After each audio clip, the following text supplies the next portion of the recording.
యెహోవా ఉన్నతమైన దేవుని నామంలో ఈ ఉపవాస దిన ఆరాధన యొక్క శుభములు, ఆశీర్వాదములు.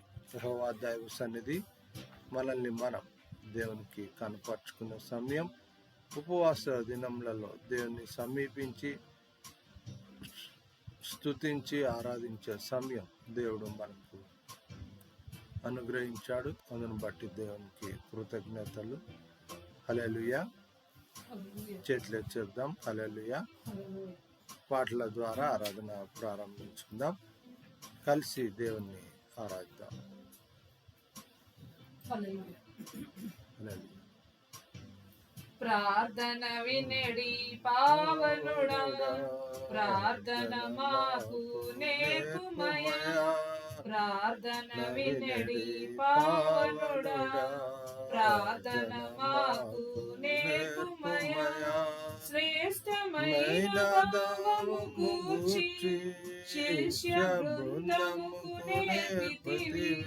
శ్రేష్టమైన భావము గూర్చి శిష్య బృందముకు నేర్పితివి. పరముడ నిన్ను ప్రణుతించెదము, పరముడ నిన్ను ప్రణుతించెదము. పరలోక ప్రార్థన నేర్పుమయా. ప్రార్థన వినడి పావనుడా, ప్రార్థన మాకు నేర్పుమయా. పరమ దేవుడా అని తెలిసి కరములెత్తి జంటగా మోర్చి. పరమ దేవుడా అని తెలిసి కరములెత్తి జంటగా మోర్చి. శిరమును వంచి సరిగను వేడిన, శిరమును వంచి సరిగను వేడిన సుంకరి ప్రార్థన నేర్పుమయా. ప్రార్థన వినడి పావనుడా, ప్రార్థన మాకు నేర్పుమయా. దిన దినము చేసిన సేవ దైవ చిత్తముకు సరిపోవా. దిన దినము చేసిన సేవ దైవ చిత్తముకు సరిపోవా. దీనుడవయ్యా దిట్టముగా కొండను, దీనుడవయ్యా దిట్టముగా కొండను. చేసిన ప్రార్థన నేర్పుమయా. ప్రార్థన వినడి పావనుడా, ప్రార్థన మాకు నేర్పుమయా. శత్రుముఖని చుట్టుకొని సిలువపై నిన్ను చంపగను. శత్రుముఖని చుట్టుకొని సిలువపై నిన్ను చంపగను. శాంతముతో నీ శత్రుల బ్రోవగ, శాంతముతో నీ శత్రుల బ్రోవగ. సలిపిన ప్రార్థన నేర్పుమయా. ప్రార్థన వినడి పావనుడా, ప్రార్థన మాకు నేర్పుమయా. హల్లెలూయా. హల్లెలూయా. దేవునికి మహిమ కలుగును గాక. మరొక పాట ద్వారా దేవుని మహిమ పొందుదాం.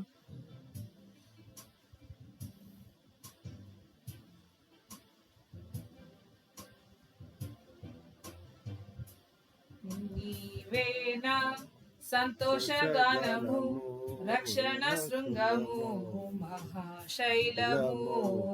నీవేనా సంతోషగానము, రక్షణ శృంగము, మహాశైలము. బలశూరుడా యేసయ్యా నా తోడై, ఉన్నత స్థలములపై నడిపించుచున్నావు. బలశూరుడా యేసయ్యా నా తోడై, ఉన్నత స్థలములపై నడిపించుచున్నావు. నీవేనా సంతోషగానము, రక్షణ శృంగము, మహాశైలము. త్యాగము ఎరుగని స్నేహమందు క్షేమము కరువై ఉండగా, నిజ స్నేహితుడా ప్రాణము పెట్టి నీ ప్రేమతో నన్నాకర్షించినావు. త్యాగము ఎరుగని స్నేహమందు క్షేమము కలువై ఉండగా, నిజ స్నేహితుడా ప్రాణము పెట్టి నీ ప్రేమతో నన్నాకర్షించినావు. నిరంతరం నిలుచును నాపై నీ కనికరం, శోధనలైన బాధలైనను ఎదురింతు నీ ప్రేమతో. నిరంతరం నిలుచును నాపై నీ కనికరం, శోధనలైన బాధలైనను ఎదురింతు నీ ప్రేమతో. నీవేనా సంతోషగానము, రక్షణ శృంగము, మహాశైలము. వేదన కలిగిన దేశమందు వేకువ వెలుగై నిలచినావు. విడువక తోడై అభివృద్ధి పరచి ఐగుప్తులో సింహాసనమిచ్చినావు. వేదన కలిగిన దేశమందు వేకువ వెలుగై నిలచినావు. విడువక తోడై అభివృద్ధి పరచి ఐగుప్తులో సింహాసనమిచ్చినావు. మారదు ఎన్నడు నీవిచ్చిన దర్శనం, అనుదినం అనుక్షణం నీతో నా జీవితం.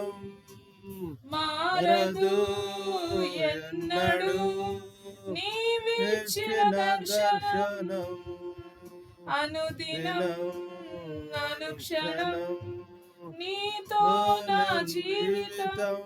నీవేనా సంతోషగానము, రక్షణ శృంగము, మహాశైలము. నీవేనా సంతోషగానము, రక్షణ శృంగము, మహాశైలము. బలశూరుడా యేసయ్యా నా తోడై ఉన్నత స్థలములపై నడిపించుచున్నావు. బలశూరుడా యేసయ్యా నా తోడై ఉన్నత స్థలములపై నడిపించుచున్నావు. నీవేనా సంతోషగానము, రక్షణ శృంగము, మహాశైలము. హల్లెలూయా. దేవునికి మహిమ కలుగును గాక. ఆమేన్. దేవుడు మనతో మాట్లాడాలని ఆశపడుతున్న మాటలు పరిశుద్ధ గ్రంథం, పాత నిబంధన గ్రంథం, యెషయా గ్రంథం 1వ అధ్యాయం 15-16 వచనాలు చదువుకుందాం. Reverend G persists Victor pastor గారు చదివిస్తారు. యెషయా గ్రంథం 1వ అధ్యాయం 15వ వచనం 16వ వచనం చదువుకుందాం. వాక్య భాగాన్ని చదువుతున్న సమయము మనలో ఉచ్చరించాలని మనం చేస్తున్నాం. హల్లెలూయా. నేటి ధ్యానం నిమిత్తము ఏర్పాటు చేయబడిన వాక్య భాగము యెషయా గ్రంథము 1వ అధ్యాయము 15-16 వచనాలు. The scripture portion for this hour of meditation is from Isaiah 1st chapter 15 and 16 verses. మీరు మీ చేతులు చాపునప్పుడు మిమ్మును చూడక నా కన్నులు కప్పుకొందును. మీరు బహుగా ప్రార్థన చేసినను నేను వినను. మీ చేతులు రక్తముతో నిండి ఉన్నవి. మిమ్మును కడుగుకొనుడి, శుద్ధి చేసుకొనుడి. మీ దుష్క్రియలు నాకు కనబడకుండా వాటిని తొలగింపుడి. దేవుడు తన పరిశుద్ధ వాక్యము మన వెనికిల్లో మనకు ఆశీర్వాదకరంగా జ్ఞానం అందించులాగున మనల్ని ఆశీర్వదించుగాక. ఆమేన్. ఆమేన్. తలొంచి కళ్ళు మూసుకుందాం. పల్లవి వచనం పాట పాడుతుండగా మనల్ని మనం పరీక్షించుకుందాం. దేవునికి మన హృదయాలు సమర్పిద్దాం.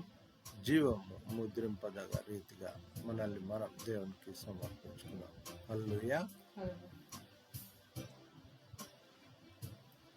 అంత్యకాల అభిషేకం సర్వజనుల కోసం కోతకాల దినములివి తండ్రిని ఆత్మతో నింపుమా.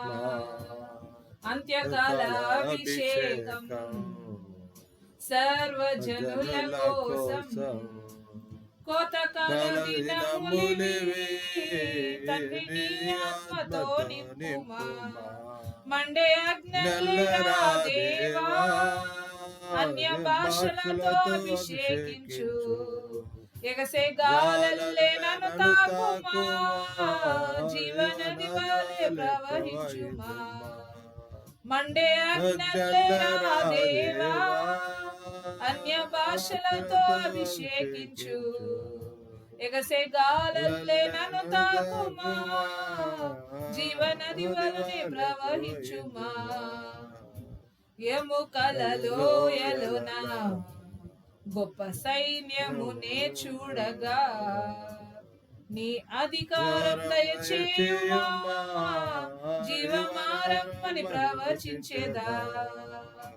ఎముకలలోయలోన గొప్ప సైన్యమునే చూడగా నీ అధికారం దయచేయుమా. జీవమారమ్మని ప్రవచించేదా. మండే అగ్నిరా దేవా అన్య భాషలతో అభిషేకించు. ఎగసే గాలల్లే నన్ను తాకుమా. జీవనది వలె ప్రవహించుమా. అంత్యకాల అభిషేకం సర్వజనుల కోసం కోతకాల దినములివి తండ్రిని ఆత్మతో నింపుమా. తండ్రి వందనాలు, స్తోత్రములు చేసిన మేలును బట్టి వందనాలు. మీరు చూపిన కృపను బట్టి వందనాలు. క్షేమము మీ కాపుదలను అనుగ్రహించిన వందనాలు. దుష్టుని క్రియలను లయపరచు దేవుడై నందుకు వందనాలు. శాంతి సమాధానం నెలకొల్పు వాడవని నమ్ముచున్నాము. ప్రభువా కేవలము నీకే సమస్తమును సాధ్యము తండ్రి. సర్వ సృష్టికర్తవు నీవు నాయనా. వందనాలు తండ్రి. తండ్రి ప్రార్థన చేస్తున్న ప్రార్థనలో ఏకీభవిస్తున్న ప్రతి ఒక్క బిడ్డను ప్రభువా మీరు పేరు పేరు వరుసన దర్శించండి ప్రభువా. అవసరతలు తీర్చుము నాయన తండ్రి. ఎంతమంది బిడ్డలు వారి పరీక్షల నిమిత్తము, ఉద్యోగాల నిమిత్తము, వివాహాల నిమిత్తము, గర్భఫలముల నిమిత్తము, గృహముల నిమిత్తము, ఉద్యోగాల నిమిత్తము, ఆరోగ్యము నిమిత్తము, ఆయుష్ నిమిత్తము ప్రభువా తండ్రి, ఆత్మీయ ఎదుగుదల నిమిత్తము, రక్షణ నిమిత్తము ప్రార్థించుచున్నారు. వారిని అందరినీ ప్రభువా తండ్రి మీ చిత్తము చొప్పున ప్రభువా తండ్రి మీరు వారికి జవాబిచ్చు దేవుడై ఉన్నందుకు వందనాలు ప్రభువా. ప్రార్థనలు ఆలకించు దేవుడు నాయన. జ్ఞానం కొదవైన ఎడలా అడుగుమన్నావు తండ్రి. అడుగుచున్నాము నాయన తండ్రి. కుమారులు కుమార్తెలు ప్రభువా తండ్రి ఎంతమంది బిడ్డలైతే నీ నామం ధరించి నాయన భయభక్తులు నీ అందు కట్టుకొనొచ్చు నాయన తండ్రి. ప్రార్థించుచు పరీక్షలు నాయన విజయం పొందుకునే యోగ్యత దయచేయండి ప్రభువా. కృప చూపించండి నాయన తండ్రి. జ్ఞానం బోధించండి ప్రభువా తండ్రి. నాయనా నీ వాక్యం ద్వారా మాతో మాట్లాడు దేవుడవై ఉన్నావు తండ్రి. కనికరం చేత దర్శించండి ప్రభువా. నీ దాసుని మీ సిలువ చాటున మరుగుపరుచుకొని మీ నోటి బూరగా వాడుకోమని కోర్చు. సమస్తం మీ దయగల హస్తాలకు అప్పగిస్తూ యేసు నామములో ప్రార్థించి వేడుకొంచున్నాము తండ్రి. ఆమేన్. చేతులు చెప్దాం. ఆమేన్. దైవ సన్నిధి ప్రార్థనా దినం, ఉపవాస దినం, శుక్రవారం ఆరాధన, దేవుని సన్నిధి మనల్ని మనం దేవునికి కనపరుచుకునే సమయం. ఉపవాస దినాల్లో 40 రోజుల్లో దేవుడు మనతో సంధిస్తున్న అంశంలో బహుగా ప్రార్థన. దేవుని సన్నిధి ప్రార్థన విజ్ఞాపనలు ఎన్నో బహుగా చేస్తున్న సమయం ఇది. ఈ సమయం దేవుని సన్నిధి మనల్ని మనం దేవునికి కనపరుచుకునే విలువైన ఈ సందర్భంలో చేయాల్సిన పనులు చాలా ఉన్నాయి. దేవుడు మనతో మాట్లాడుతున్న ఆ మాటలు మనం గాన గమనిస్తే గాన దేవుని వాక్యము సెలవిస్తున్న రీతిగా రండి అంటున్నాడు. ఉపవాస దినము, ఉపవాసం ఉండటానికి మనము ఈ ఉపవాస దినాల్లో దేవుణ్ణి సమీపిస్తున్నాం, బహుగా ప్రార్థన చేస్తున్నాం. ఈ ఉపవాస సందర్భంలో రండి మన వివాదము తీర్చుకుందాము. ఈ మాట 18వ వచనంలో ఉంది. యెషయా గ్రంథం 1వ అధ్యాయము 18వ వచనాన్ని మనము గమనిస్తే గన అక్కడ యెహోవా ఈ మాట సెలవిచ్చుచున్నాడు, రండి మన వివాదము తీర్చుకొందము. మీ పాపములు రక్తము వలె ఎర్రనివైనను అవి హిమము వలె తెల్లబడును, కెంపు వలె ఎర్రనివైనను అవి గొర్రెబొచ్చు వలె తెల్లవి అగును. వివాదము అన్న మాట మనం గాన గమనిస్తే ఇక్కడ ఎంతటి వైరం అన్నది, విరుద్ధము అన్నది చాలా ఇక్కడ తెలియచేయబడుతుంది. ఉపవాసానికి దేవునికి మధ్యలో నిలబడుతున్న విరోధమైనవి అన్నవి చాలా ఇక్కడ మనం గమనించాలి. అందుకనే అక్కడ రాస్తున్న మాటలు ఎర్రనివి ఏంటివి అంటే రెడ్ అన్నది బాగా ఇక్కడ తెలియచే డేంజర్ కు సూచన. ఇది ఆ రెడ్ కలర్ డేంజర్, స్టాప్ అన్న సిగ్నల్ పాయింట్ లో స్టాప్ అని చూపించే కలర్ రెడ్ కలర్ ఉంటుంది. ప్రియమైన దైవజన్మ, ఇది నా దేవుని సన్నిధి బహుగా ప్రార్థనతో, బహుగా ఉపవాసంతో, బహుగా కన్నీళ్లతో, బహుగా దేవుని భయభక్తులతో సమర్పిస్తున్నాం. కానీ అవి దేవుణ్ణి సమీపించకుండా అడ్డగింపబడుతున్న వివాదాస్పదమైన, వివాదకరమైన, విరోధమైన, దేవునికి మనకి మధ్యలో ఉంటున్న ఆటంకకరమైన, ఇక్కడ గమనించాల్సిన వివాదం ఏంటిది అంటే పాపము అన్నది వివాదాస్పదమైన అంశంగా భక్తికి, మనసుకు, దేవునికి, మనిషికి మధ్యలో నిలుస్తుంది. అందుకనే రండి అంటున్నాడు. అవి ఎలా అడ్డుపడుతూ ఉన్నాయంటే అవి పాపము వలె అడ్డుపడుతూ ఉన్నాయి అంటున్నాడు. అందుకనే అవి ఎంత భయంకరమైనటువైనా కూడా పర్వాలేదు అన్నది, వాటిని క్షమించగలిగిన దేవుడు, తుడిచివేయగలిగిన దేవుడు, ఆ పాపమును కడగగలిగిన దేవుడు. అందుకనే మనం గాన గమనిస్తే గాన ఇక్కడ 16వ వచనంలో ఒక మాట, శ్రేష్టమైన మాట మాట్లాడుతున్నాడు దేవుడు వచన రూపకంగా. కడుగుకొనుడి, శుద్ధి చేసుకొనుడి. రెండవ మాట, మొదటి మాట కడుగుకొనుడి, రెండవ మాట శుద్ధి చేసుకొనుడి. శుద్ధి చేసుకొనుడి, కడుక్కోవటం, మనము కాల్మం కడుక్కోవడం, మనల్ని మనము వాక్యంతో, ప్రార్థనతో, భయభక్తులతో దేవుణ్ణి సమీపించినప్పుడు మనల్ని మనము మనస్సును శుద్ధి చేసుకునే అంశం.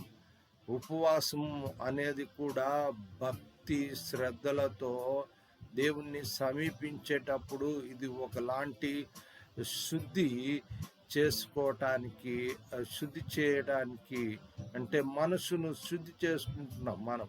అది అంటే ఇది మన అభిప్రాయం. అంటే ఇలా ఉపవాసం ఉంటే మనల్ని మనం శుద్ధి చేసుకున్నట్టు, మనం పరిశుద్ధులు అయిపోయినట్టు, దేవుణ్ణి సమీపిస్తూ ఉపవాసం ఉండి దేవుణ్ణి సమీపిస్తున్నప్పుడు ఇంకా దేవుడు అన్నీ క్షమించేయటము, అన్నిటినీ ఓకే చేయటము, అక్కడి నుంచి మనకి ఎలాంటి విరోధము, పాపము లేని స్వభావంగా మనము అనుకుంటున్నాం. ఈ ఉపవాస దినాల్లో చాలా జాగ్రత్తగా పరీక్షించుకుందాం. దేవుని క్షమాపణ అనేది ఇక్కడ ఉపవాసం ఉంటే కాదు, పాపాన్ని ఒప్పుకుంటే, లేదంటే పాపాలను కడుక్కున్నప్పుడు. ఉపవాసము అన్నది శరీరానికి సంబంధించింది, ఒప్పుకోలు అన్నది మనస్సుకు సంబంధించింది. మనసాక్షి కడగబడిన మనసాక్షి కావాలి, శుద్ధి చేయబడిన మనస్సాక్షి కావాలి. అందుకనే 15వ వచనం మరొకసారి మనము గాన గమనిస్తే మీరు మీ చేతులు చాపునప్పుడు అంటున్నాడు. ఆ చేతులు గాన మనము గమనిస్తే ఈ విషయాలు రక్తంతో నిండి ఉన్నాయి అంటున్నాడు. అవి మీ చేతులు రక్తంతో నిండి ఉన్నవి. ఎందుకు? ప్రార్థన బహుగా ప్రార్థన చేస్తున్నప్పుడు అది దేవునికి ఇష్టమైనదిగా ఉండకపోవడం, బహుగా కన్నీళ్లు కారుస్తున్నప్పుడు దేవుడు మన వైపు చూడకపోవటానికి కారణం ఏంటి? ఉపవాస దినాల్లో మనల్ని మనం పరీక్షించుకునే ఒక అవకాశం. మన ప్రార్థన వేస్ట్ కావటానికి వీల్లేదు, మన కన్నీళ్లు వేస్ట్ కావటానికి వీల్లేదు, మన దుఃఖము బాధ అవి సంతోషంగా మలచబడాలి అన్న మాట. దుఃఖమును సంతోషంగాను ఉల్లాస అనుభవంగాను దేవుడు మారుస్తున్న ఈ సందర్భం ఏంటిది అంటే, దేవుణ్ణి సమీపించినప్పుడు మనల్ని మనము జాగ్రత్త పరుచుకున్నప్పుడు. ఇక్కడ మనం గాన గమనిస్తే ఈ అధ్యాయంలో 15వ వచనం నుంచి చివరి వచనం వరకు 31వ వచనం వరకు మనం గాన గమనిస్తే చాలా విషయాలు దేవుడు మనతో మాట్లాడుతూ ఉన్నాడు. ఈ అంశము ప్రార్థనా దినము, ఉపవాస దినము, ఈ మనల్ని మనం పరీక్షించుకోవటానికి. మీరు ప్రార్థన చేస్తున్నారా? మీరు ఉపవాసం ఉంటూ ఉన్నారా? 40 రోజులు ఉపవాసం ఉంటూ ఉన్నారా? వీటన్నిటిలో మనము ఉపవాసము ఉండడము అన్నది ఎంత మనము విశ్వసిస్తూ ఉన్నామో, భక్తి శ్రద్ధలుగా మనం నెరవేర్చగలుగుతున్నామో, దేవుణ్ణి సమీపించే మనస్సు అంత శుద్ధి చేయబడినదిగా, అంత కడగబడినదిగా ఇక్కడ మనము దేవునికి సమర్పించాలి. అందుకనే 16వ వచనంలోని మొదటి భాగం మనం గాన గమనిస్తే, మిమ్మును కడుగుకొనుడి, శుద్ధి చేసుకొనుడి. ఏమి కడుక్కోవాలి? లేకపోతే బహుగా ప్రార్థన చేసినప్పుడు ఏముండాలి?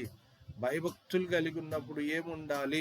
ఉపవాసం ఉన్నప్పుడు ఏముండాలి అన్న వచనాలు ఈ అధ్యాయం మనం కానీ గమనిస్తే దేవుడు తెలియచేస్తున్నాడు. తొలగించుకొనుడి, నాకు కనపడకుండా తొలగించుకోండి అంటున్నాడు. తొలగించుడి.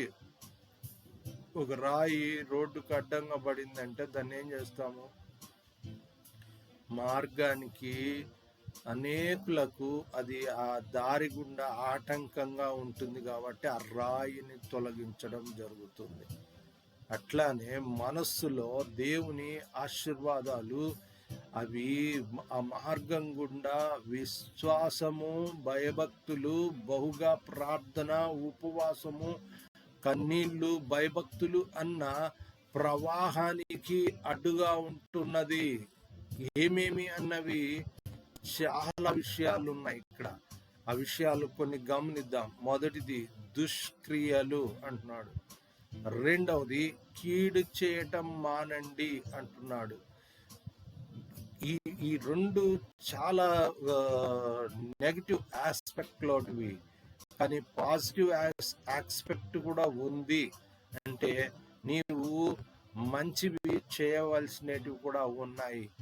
చెడ్డవి చేస్తున్నావు, మంచివి చేయకుండా ఉన్నావు. మంచివి చేయకూడనివి నువ్వు ఏవైతే ఉన్నావు, నువ్వేం చేయకుండా ఉన్నావు మంచివి, అవి కూడా చెప్తున్నాడు. మేలు చేయ నేర్చుకొనుడి. మొదటిది మంచివి చేయాల్సిన వాటిలో. న్యాయము జాగ్రత్తగా విచారించుడి.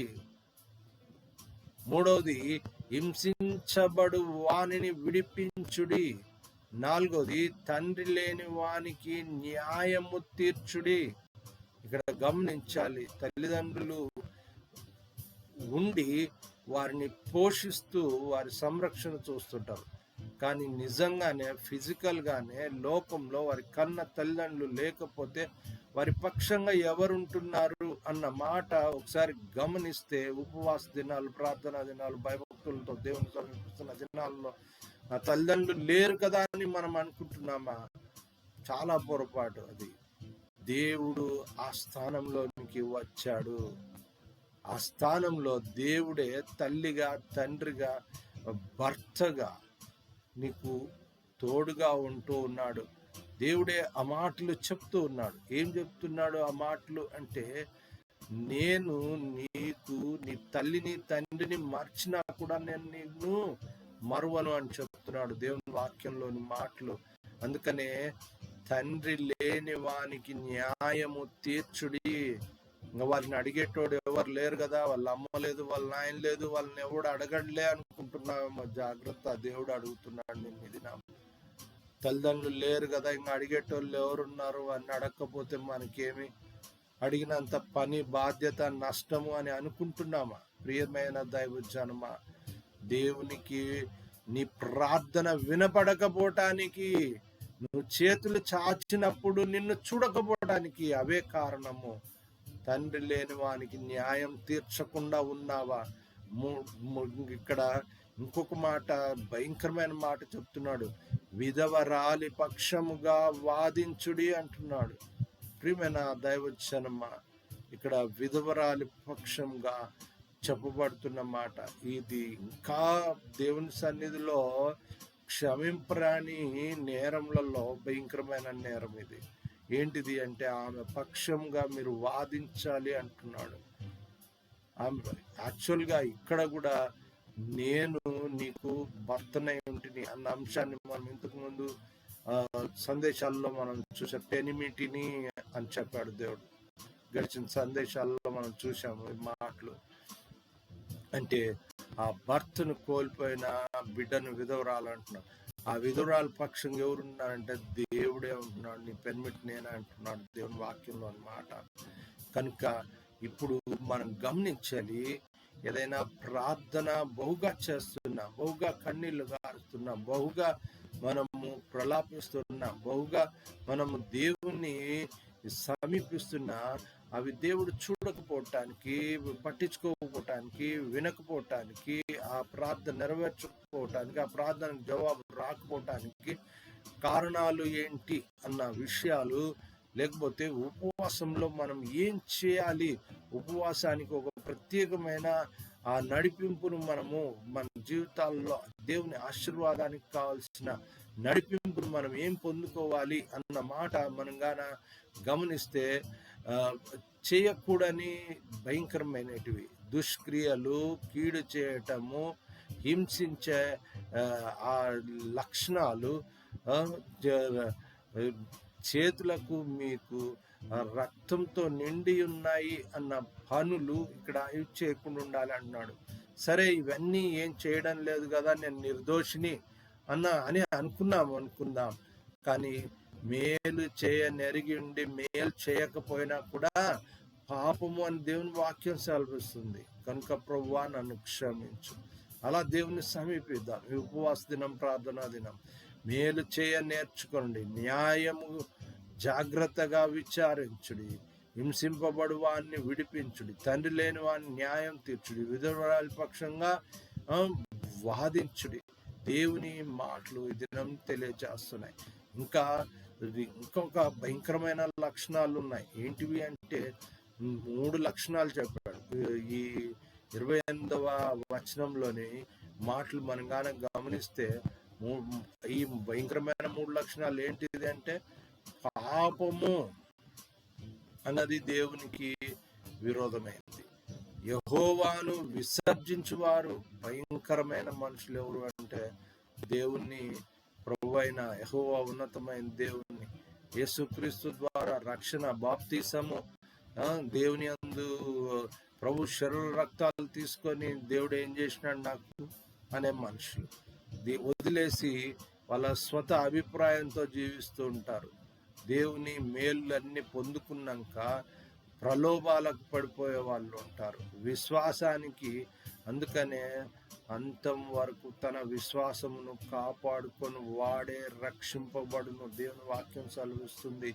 విశ్వాసంలో నుంచి తప్పింపబడే ప్రతి యొక్క కుటిలత్వము, కుటిల తెలివితేటలు, ఆ ఏ విధమైన భయంకరమైన ఆలోచనలు ఉన్నాయి లోకంలో అంటే అంత భయంకరమైనవి ఉన్నాయి. వాటి నుంచి జాగ్రత్త పడే కాలం. అందుకే ఉపవాస దినం 40 దినాలు.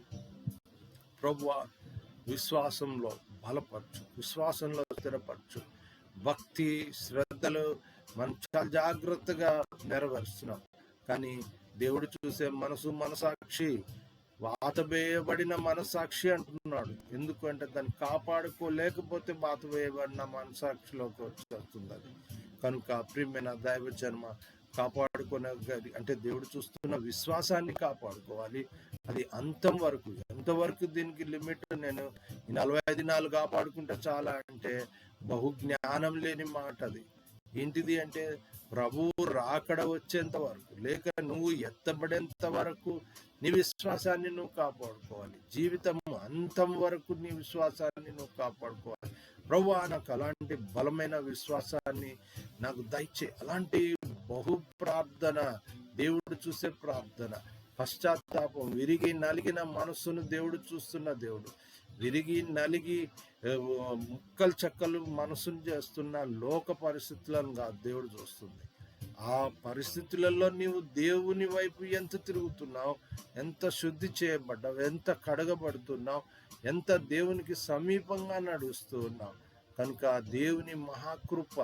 అందుకనే చెప్తున్న మాటలు మనము గమనిస్తే దేవుడు పాపుల మనవి ఆలకింపడని ఎరుగుదుము.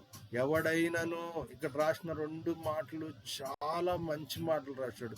యోహాను సువార్త 9వ అధ్యాయం 31వ వచనంలో అన్నమాట. దైవ భక్తుడు, దేవుని చిత్తము అన్న 2 మాటల గురించి ఇక్కడ చూసుకుందాం. ఆలకించును అంటున్నాడు. బహుగా ప్రార్థన చేసిన ఆయన నీ మనవి అంగీకరించిన అన్న దేవుడు రాస్తున్న మాట. ఎవరు మనవి అంగీకరిస్తాడు అంటే ఉపవాసం ఉన్నోళ్ళ మనవ్యా, ప్రార్థన బహుగా చేస్తున్న మనవా, కన్నీళ్లు బాగా కారుస్తున్న మనవా. ఇక్కడ మనసాక్షి దైవ భక్తునిగా నిన్ను తీర్చినప్పుడు, దైవ భక్తుడు ఎవడైనను దైవ భక్తుడై ఉండి ఆయన చిత్తము చొప్పున జరిగించిన ఎడల ఆయన వాని మనవి ఆలకించును.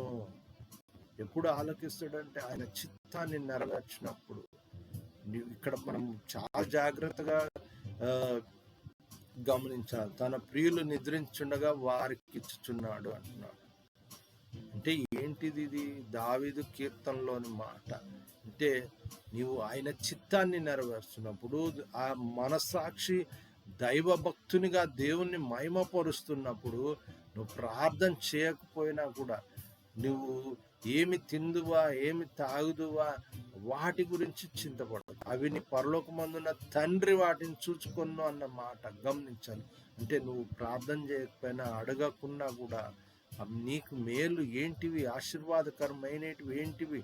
దినం దేవుడు కోరుకునేది ఏంటంటే ఉపవాసానికి మించి, 40 రోజుల ఉపవాసానికన్నా మించి దేవుని చిత్తాన్ని నెరవేర్చి దేవుణ్ణి మహిమపరిచే భయభక్తులు నువ్వు సమాజంలో కనపరచాలని దేవుడు కోరుకుంటున్నాడు. అందుకనే దేవుని సన్నిధి ఈ దినము కీడు చేయటానికి పరిగెడుతున్న మనస్సును కీడు చేయటం మానండి అంటున్నాడు. మనసాక్షిని మార్చుకోండి.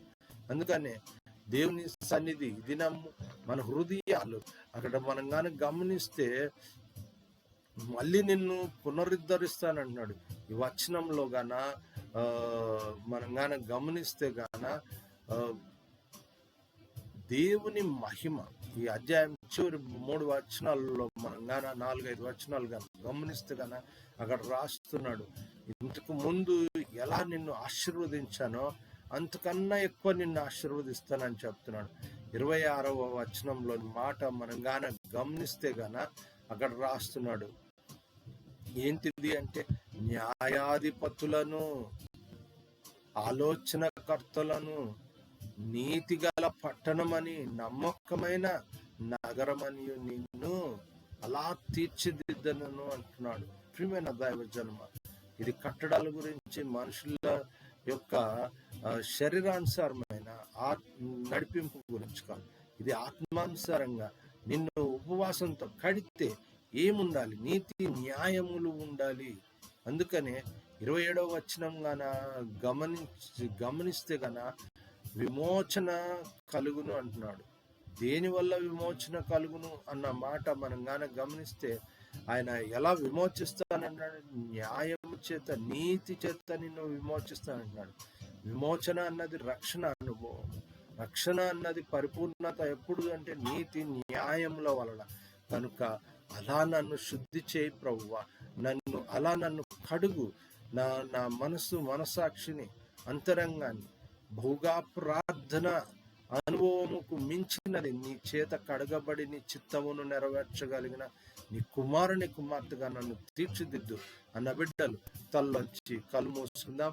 ముగింపు ప్రార్థన, దైవాశీర్వాదము, ప్రభు నేర్పిన ప్రార్థన, సెలవు కీర్తనతో దైవ సన్నిధి ఆరాధన ముగించుకుందాం. పరిశుద్ధుడమ్మ, ఉన్నతుడా, సర్వశక్తి మిక్కిలి దయ ప్రేమ, గొప్ప కనికరంగాన్ని కృతజ్ఞతలు స్తోత్రాలు. మాతో మాట్లాడిన మాటలు బట్టి నేరం మీ కృతజ్ఞతలు. విని విడిచిపెట్టువారుగా విని గ్రహించి నెరవేర్చి మయంపరిచే బిడ్డలుగా తీర్చిదిద్దండి ప్రభువా. నా నోటి మాటలు మా అందరి హృదయ ధ్యానం మీకు అంగీకారకృతమగును గాక. జ్ఞానము, విని విధేయతలు, భయభక్తులు, యెహోవాను గూర్చిన జ్ఞానం మెండుగా దయచేయండి. లోకంలో మనస్సాక్షి నాయన, దేవుని చేత కడగబడిన మనస్సాక్షిగా నాయన, దేవుని చేత నాయన శుద్ధి చేయబడిన మనస్సును నాయన, మేము నాయన నీ బిడ్డలుగా నాయన పరిశుద్ధమైన ఆత్మ సంబంధమైన